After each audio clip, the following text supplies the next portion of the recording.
Tervetuloa jälleen kerran Suomen rohkeimpien puhujien pariin. Tässä jaksossa juotana toimii minä, Leena Lindvik. Ja tämän jakson aiheena on puheterapia, joka varmasti on monelle ängyttäjille tuttu aihe. Tässä jaksossa keskustellaan meidän puheterapiakokemuksista, mitä puheterapiassa oikein tapahtuu ja tutustaa siihen, minkälaista on opiskella puheterapeutiksi. Tämän jakson vieraalle kyseinen aihe on erityisen läheinen siksi, että hän itse opiskelee alan ammattilaiseksi ja on loppusuoralla opintojaan. Eli ei kauan, kunnes hänestä tulee ihka oikea puheterapeutti. Hänellä on logopedian kanditutkinto jo takana ja on rakentamaisillaan kunnialla loppuun maisteritutkintoa. Hänen tavoitteena on tulevaisuudessa erikoistua puheen sujuvuuden häiriöiden erikoispuheterapeutiksi. Arvon kuuntelijat, toivotaan tervetulleeksi Oskari Piilonen. Kiitos. No niin, Oskari. Esittele itsesi. Joo, eli mä oon tosiaan Oskari Piilonen. Mä oon 24 vuotta ja mä opiskelen logopediaa Helsingin yliopistossa nyt 4 vuotta tällä hetkellä. Eli mä suoritan mun maisteritutkintoa ja toivon mukaan ensi vuoden puolella valmistumaan puheterapeutiksi. Mikä sai sut opiskelemaan puheterapeutiksi?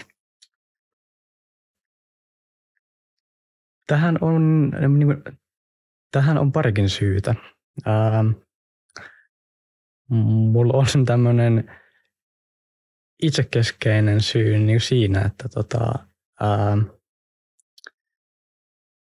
mä olin koko lapsuuteni ja nuoruuteni ehkä antanut änkytyksen silleen rajoittaa mun elämää aika paljon. Ja mä lukiossa tajusin, että mä en halua, että se rajoittaa mua ja mun elämää. Että mä en halua olla semmoinen joukosta eristäytynyt, vaan mä just haluan mennä tutustumaan kaikkiin ihmisiin ja mennä heille rohkeasti puhumaan ihan tästä mun änkytyksestä huolimatta. Ja sitten mä ajattelin, että tämä puheterapeutiksi lähteminen on tavallaan semmoista, että mä pakotan itseni lähtemään sieltä mun mukavuusalueelta ja lähden tavoittelemaan semmoista työtä, jossa mun tehtävä on just puhua ja just käsitellä sitä änkytystä. Ja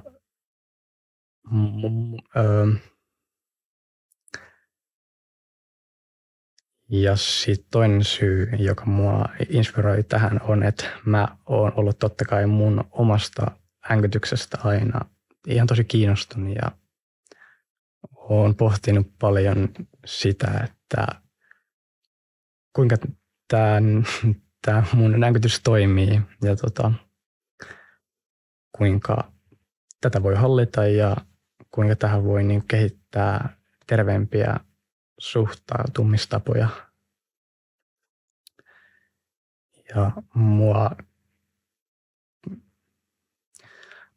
Ja mua kans kiinnostaa ihan tosi paljon auttaa mun kaltaisia nuoria ja aikuisiakin, ketkä kamppailee samanlaisten haasteiden kanssa, kun mä oon nuorempana kamppailu.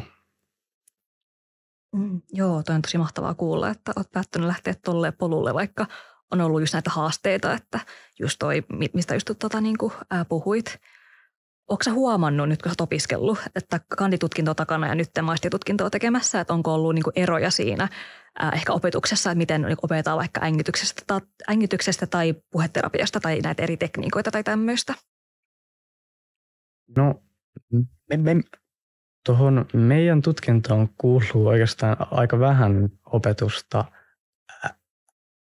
änkytyksestä, että meillä taitaa olla vain 3 luentoa, mutta ne luennot, jotka meillä oli, niin ne niitä luentoja oli pitämässä tämmöinen puheen sujuvuuteen erikoistunut puheterapeutti ja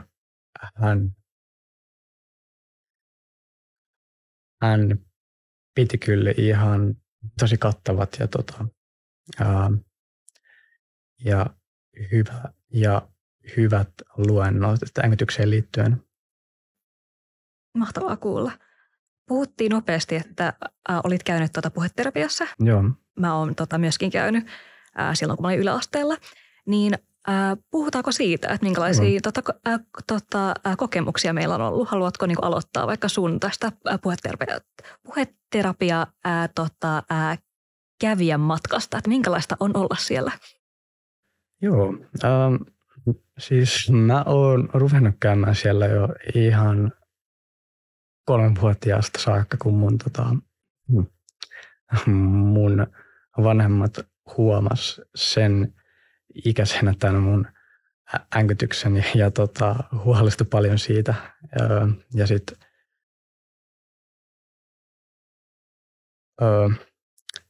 heti laittoi mut niin pian kuin mahdollista käymään puheterapiassa. Ja mä ainakin muistelen niistä lapsuuden puheterapiakäynneistä, että ne on ollut semmosia, että niissä on just keskitytty siihen puheen sujuvuuden parantamiseen niin pelkästään. Ja mä kans muistan, että mä en silloin lapsena oikein viihtynyt siellä. Ja mä silloin koin siellä käymisen tosi turhana ja semmosena, että eihän mun edes tarvitse käydä täällä, koska en mä vielä silloin lapsena kokenut edes haittaa änkytyksestä mun elämässä. Et mä sitten rupesin nauttimaan siellä käymisestä vasta joskus teini-ikäisenä, joskus 13-14-vuotiaana, kun mä tavallaan rupesin huomaamaan, että tästä änkytyksestähän on ihan konkreettista vaikutusta mun omaan elämään. Ja sitten mä koin sen tarpeen, että mä ehkä tarviin tähän kanssa jonkinlaista keskusteluapua ja työkaluja, että kuinka mä pystyn sopeutumaan tämän mun änkytyksen kanssa näihin teini-iässä tulleisiin haasteisiin. Mm. Puhuit just siitä, että olit käynyt tuolla puheterapiassa, niin oliko ollut näin, että siellä oli enemmän sitä hyväksymisen tärkeys vai oliko puhetekniikoita vai mitä siellä oikein tehtiin? No, mun mielestä se just silloin lapsena keskittyi enemmän niihin puhetekniikoihin. Ja se just aiheuttikin sen, että mä en sitten tykännyt siitä niin paljon, koska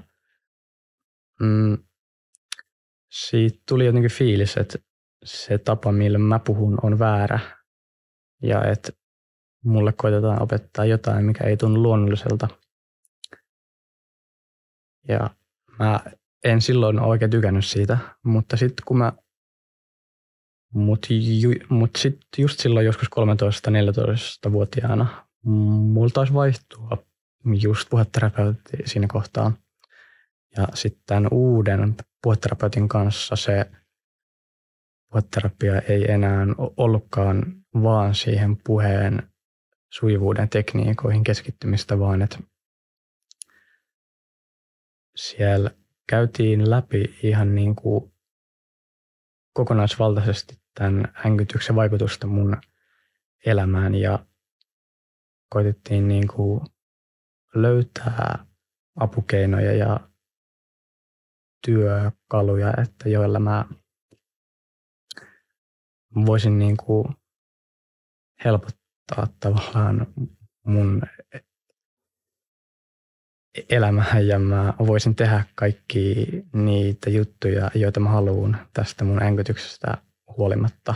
Että niin kuin tää ei rajoittaisi mun elämää millään tavalla.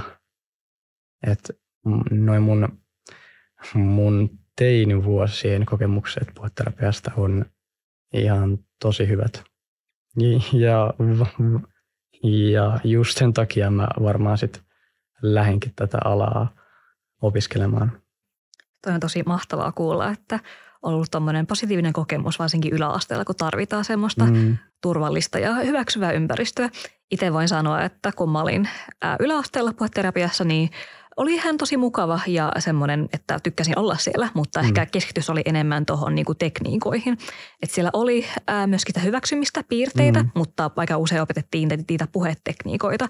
Niin tässä keskustelussa mut tulee mieleen kysyä, että miten meitä saat siitä, että onko parempi sanotusti hyväksyä vaan se kokonaan ängitys vai onko puhetekniikoilla myöskin sanotusti paikkansa, että voi myöskin opettaa tämmöisiä eri hengitystekniikoita vai mitä koet siinä, että onko tässä vähän semmoinen, että sanotaan, että hyväksy itsesi, mutta sitten samalla opetaan tämmöisiä, että opit tämä puhetekniikka, niin voit olla vähän erilainen. Niin onko sinun mielestä tässä vähän ironiaa vai koetko, että ne voi elää ihan niin kuin sovussa? Mä näen tosi hyvin ristiriidan tuossa. Mutta no sen puheterapian tavoitteiden täytyy aina olla niin kuin lähtöisin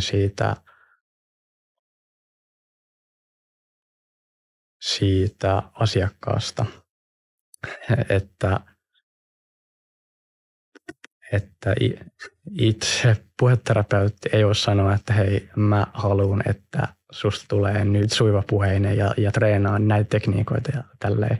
Ei, vaan että ne terapian tavoitteet laaditaan sen asiakkaan tarpeiden ja halujen mukaan, että jos se asiakas ei koe, että hänen tarvitsisi tulla yhtään sujuva puheisemmaksi, niin sit ei tarvitse keskittyä ollenkaan niihin puhetekniikoihin, että sit siellä terapiassa just voidaankin niinku fokusoida vaan tuohon hyväksymiseen ja sitten asiakkaan lähiympäristön ohjaamiseen, että just vaikka vanhempiin ja läheisiin, että heille niinku kerrotaan, että kuinka heidän kannattaa käyttäytyä, että ne mahdollisimman hyvin niin kuin tukee tämän asiakkaan tavoitteita. Mutta sitten jos asiakas itse haluaa, että hei, hän haluaisi tulla niin sujuvapuheisemmaksi, niin sitten voidaan ottaa siihen terapiaan kanssa niitä sujuvan puheen tekniikoita. Ja kyllä mä oon sitä mieltä, että sä voit samaan aikaan harjoitella änkytyksen hyväksymistä ja puheen sujuvuuden tekniikoita. Että mä esimerkiksi koen itsestäni, että mä hyväksyn mun änkytyksen ja mä tuon sitä vahvasti esille mun luonteessa ja persoonallisuudessa. Mutta kyllä mä silti koen, että kyllä mä silti koitan puhua sujuvasti, koska se vaan tuntuu mulle paljon helpommalta. Että mua ei haittaa itse änkyttäminen, mutta mua välillä turhauttaa, että jos mun puheenvuoroissa kestää vaikka tosi pitkään. Tai että jos mun pitää niin jännittää mun lihaksia tosi paljon, niin mä sit tommosista syistä koitan käyttää näitä mulle opetettuja sujuvuuden tekniikoita. Mutta mä samaan aikaan kanssa oon ihan täysin ok mun änkytyksen kanssa. Joo, toi mahtavaa kuulla, että on ollut tommonen, että oppinut hyväksymään sen ja sekä myöskin oppinut sanotusti ilmaisemaa ja sitten myöskin se, että itselle tulee semmoinen niin kuin sujuva olo, myöskin joku ängyttää samalla. Tuli tuosta mieleen, kun mainitsit just, että läheiset myöskin niin kuin hyväksyisi, että tulee mukaan tähän sanotusti puheterapia niin kuin, prosessiin. Niin mitä mieltä sä oot niin kuin siitä just, että kuuluisiko perheiden ja niin kuin kaikkien tulla mukaan tuonne puheterapiaan vai onko se hyvä vaan, että niin kuin tukevat sen verran, kun pystyvät? No totta kai niin kuin heidän omien voimavarojen mukaan, mutta kyllä siitä on tutkimus näyttää, että mitä paremmin perhe ja lähipiiri tukee asiakkaan kuntoutumistavoitteita, niin siitä paremmat on myös sen puheterapian tulokset. Että se voi vaikka tässä änkytyspuheterapiassa tarkoittaa, että ohjeistetaan vanhemmille, että he ei keskeytä änkyttävää lasta, kun se koittaa viimeistellä sen puheenvuoroon, tai että he ei koita arvailla loppuun tämän lapsen lauseita tai tämän kaltaisia juttuja. Joo, toi on hyvä huomio, että just tosi mukana. Tuli siitä mieleen myöskin puhua vielä näistä meidän puheterapiakokemuksista. Oliko sulla myöskin tämmöisiä, että meitte yhdessä vaikka puheterapeutin kanssa saatusti kenttätyöhön, että meitte kauppaa vaikka tilaamaan jotain tai kassalle. Että just tämmöisiä, kun itsellä mulla oli semmoinen kokemus, että kun mulla oli aina jännitti tosi paljon toi tilaaminen, kassa ja ravintola, kaikkea tämmöistä, niin me mentiin mun puheterapeutin kanssa kerran niin kuin kauppaan ja sitten tehtiin semmoinen, että hän on niin kuin mun lähellä, että jos vaikka haluan sanoa jotain, mutta jos tulee se ängytys, niin kuin ahdistus, että ei ängytys välttämättä itsestään, mutta vaan se, että se tilanne tuntuu tosi ylivoimaiselta, niin sitten pystyin niin kuin hänelle antaa semmoisen vaikka merkin, että nyt mua vähän niin kuin tuntuu ylivoimaiselta, että hän voi tulla siellä auttamaan mua. Että toi rakensi niin kuin mun semmoista luottamusta, että pystyin kokeilla niin kuin tilanteita, missä mä itse niin kuin sanon asioita ilman, että mä olen liian riippuvainen muista, mutta kuitenkin rakentaa semmoista turvallista, että ei aina tarvitse mennä siihen syvimpään niin kuin päätyyn epämukavuudessa. Niin onko sulla ollut silloin, kun kävit puheterapiassa tai kuullut tarinoita, missä tehdään tämmöistä sanotusti niin kuin kenttätyötä tai niin kuin vastaavaa? Joo, mä oon kanssa tehnyt samantyyppistä, että mä oon vaikka puheterapiasta tuossa soittanut johonkin liikkeeseen ja kysynyt heidän aukioloaikoja. Ja siis toi on musta tosi hyvä harjoite, koska tosi monella ängyttävällä ihmisellä voi olla semmoista sosiaalisten tilanteiden pelkoa ja että just jännittää mennä puhuu tuntemattomille ihmisille, kun on pelko siitä änkytyksen paljastumisesta ja sitten sen aiheuttamasta häpeästä, mutta just tommoset on ihan mahtavia harjoitteita, että niin kuin puheterapiassa just näytetään, että hei, sä voit ihan hyvin mennä johonkin kaupan kassalle puhumaan, vaikka sä änkyttäisitkin ja siitä ei ole mitään haittaa eikä kukaan ihmettele sitä yhtään. Joo, toi on tosi hyvä pointti, että usein itse meidän ängyttäjille tuntuu se ängytystilanne, sosiaalinen niin kuin tilanne paljon jännittävältä kuin itsessä niin kuin ängytys esim. Muille. Että siinä on paljon niin kuin tuommoisia henkisiä elementtejä. Se vähän niin kuin aasinsiltana niin kuin toiseen aiheeseen, että miten sä koet myöskin, että sen itsensä hyväksyminen ja niin kuin harjoitus. Mainittiin vähän niin kuin siitä, että just puheterapia saattaa olla niin kuin ristiriitoja, että just se, että tehdään tekniikoita, mutta sitten niin kuin samalla on näitä harjoituksia. Niin koetko, että voiko olla semmoinen niin kuin yksilö, kuka niin kuin,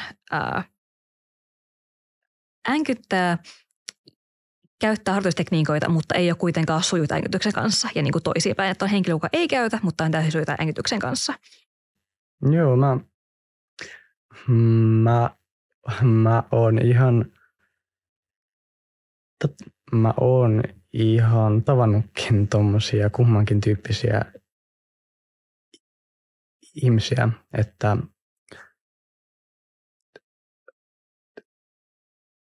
änkytys on hyvin heterogeeninen häiriö, eli se tuntuu kaikilla tosi niin kuin eri lailla. Ja että on paljon semmoisia ihmisiä, ketkä änkyttää, ketkä just koittaa parhaansa mukaan käyttää niitä tekniikoita, jotta ne pystyisi piilottaa sen niiden änkytyksensä. Ja no siis jos he kokee, että se toimii heille, niin hyvä, mutta tuossa tilanteessa käy usein semmoinen ilmiö, jota kutsutaan piiloänkytykseksi. Eli koittaa parhaansa mukaan niin piilotella sitä änkytystä ja se sitten aiheuttaa stressiä siitä kiinni jäämisestä. Mä oon just ollut joskus nuorempana tämän tyyppinen ihminen. Ja mä oon kans nähnyt sit, tai on kans päässyt tutustumaan tämmöisiin ihmisiin, ketkä ei käytä ollenkaan tekniikoita ja heitä ei haittaa ollenkaan se heidän puheen sujumattomuus. Et he on täysin sujut sen kanssa ja he ei anna sen änkytyksen vaikuttaa niiden elämäänsä ja toi on mun mielestä tosi ihailtava asenne. Joo, toi on hyvä kuulla, että olet niinku kaikenlaisia ihmisiä tavannut, niin varmasti auttaa myöskin sua sun, kun rakennat sun uraa tästä aiheesta. Jep. Ja siitä tuli mieleen, mikä niinku oikeastaan on puheterapia? Me ollaan tässä siitä vähän niinku juteltu änkytyksen näkökulmasta. Mitä se on niinku itsessään? No, puheterapia on niinku terapian muoto, jonka tavoitteena on ennaltaehkäistä, tutkia ja kuntouttaa puheen ja kielen häiriöitä ja niihin liittyviä vuorovaikutuksen ongelmia. Joo. Se oli oikein hyvä määritelmä. Tässä tuli mieleen, kun keskustella aiheesta. Onko se niin, että jos on positiivista asennetta ja hyväksymistä itseä kohtaan, niin voiko se lisätä jopa puheen sujuvuutta? No, se on tosi yksilökohtaista, mutta mä oon huomannut itseltäni ja kuullut myös tosi monelta mun änkyttävältä tutulta, että heillä on käynyt just näin, että kun heillä on lisääntynyt se myönteisyys änkytystä kohtaan, niin heillä on myös samalla lisääntynyt se puheen sujuvuus siitä huolimatta, että ne ei ole varsinaisesti treenannut sitä puheen sujuvuutta, vaan että kun tuntuu rennommalta puhua, että ei stressaa sitä, että änkyttääkö vai eikö, niin sitten kokee olonsa paljon itsevarmemmaksi ja rennommaksi ja sitten tulee myös paljon vähemmän niitä puheen sujumattomuuksia siellä puheessa. Toi on hyvä kuulla, että tuommoinen positiivinen sanotusti niin kuin, kierre. Sujuvuudesta puheen ollen, entäs tämä niin kuin opiskelumahdollisuudet, kun opiskelet just tällä hetkellä logopedian niin kuin alaa ja tavoitteena on tulla puheterapeutiksi, niin mitäs niin kuin näistä, että jos meillä on kuuntelijoita tai katsoja, ketkä haluavat myöskin itse opiskella ja tulla myöskin puheterapeutiksi tai muihin näihin puheeseen liittyvää, niin mitä siitä niin kuin mahdollisuudet? No, logopediaa voi opiskella Suomen 5 eri kaupungissa. Helsingissä, Turussa, Tampereella, Oulussa ja Joensuussa. Ja sitten tuolla Turussa vielä voi opiskella sekä Turun yliopistossa että kans tuolla Åbo Akademiassa. Eli on kans mahdollisuus opiskella ruotsiksi puheterapeutiksi. Tämä koulutus kestää 5 vuotta yhteensä, eli 3 vuotta kanditutkinto ja 2 vuotta maisteritutkinto. Ja sitten kun on suorittanut maisteritutkinnon, niin voi hakea Valviralta tämmöistä virallista laillistusta toimia puheterapeuttina Suomessa. Onpas kyllä mielenkiintoista, että toi hyvä kuulla, että on eri paikkakuntia, eri mahdollisuuksia, että kaikki keskittyy vaan niin kuin yhteen kaupunkiin. Jep. Saako kysyä, mikä sai sinut valitsemaan juuri Helsingin opiskelemaan? Joo. No mä oon itse kotoisin Helsingistä ja mä oon rakentanut mun kaikki, kaikki mun sosiaaliset verkostot Helsinkiin. Ja sit vielä silloin lukion aikaan mä vielä olin paljon pelokkaampi uusiin ihmisiin tutustumisesta kuin mä oon tänä päivänä. Niin se tuntui helpommalta idealta lähteä opiskelemaan Helsinkiin,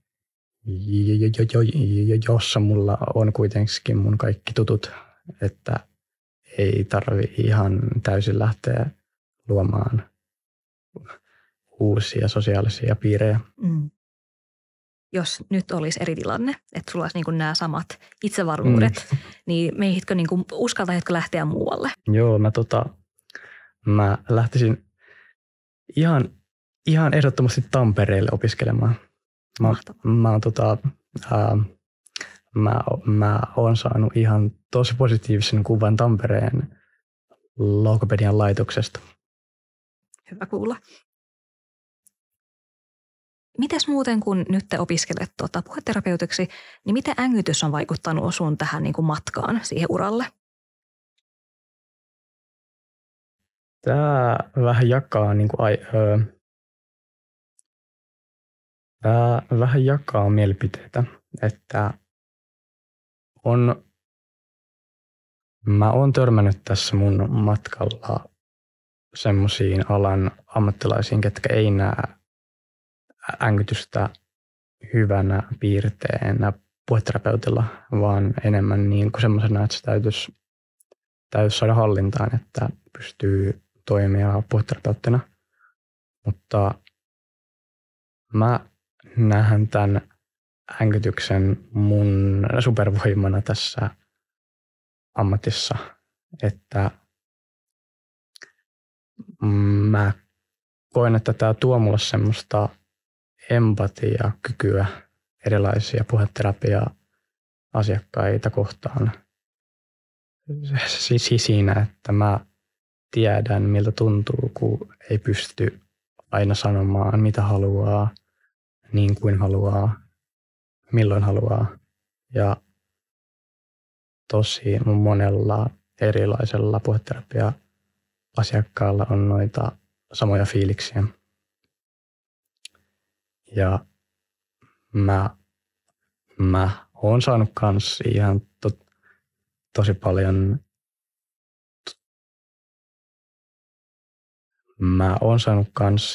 tosi paljon tukea tässä mun matkalla puheterapeutiksi, että mulla on tällä hetkellä vahva fiilis, että tämä on täysin oikea urapolku mulle. Toi on mahtavaa kuulla.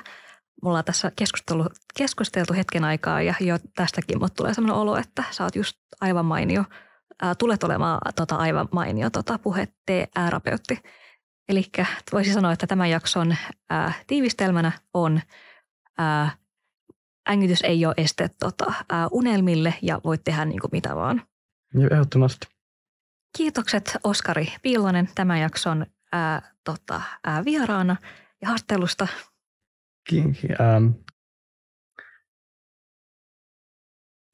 Kiitos itsellesi. Toivotan onnea sun matkallesi ja toivotan onnea teille, fellow ängyttäjille. Jos haluatte lisää ängytyssisältöä tai muutenkin vaan tukea kotimaista ängytyspiiriä, niin seuratkaa Säytä Instagramissa, Facebookissa ja ehkä joskus tulevaisuudessa muissa somekanavissa. Mutta tämä oli tässä ja nähdään seuraavassa jaksossa. Moikka! Heippa!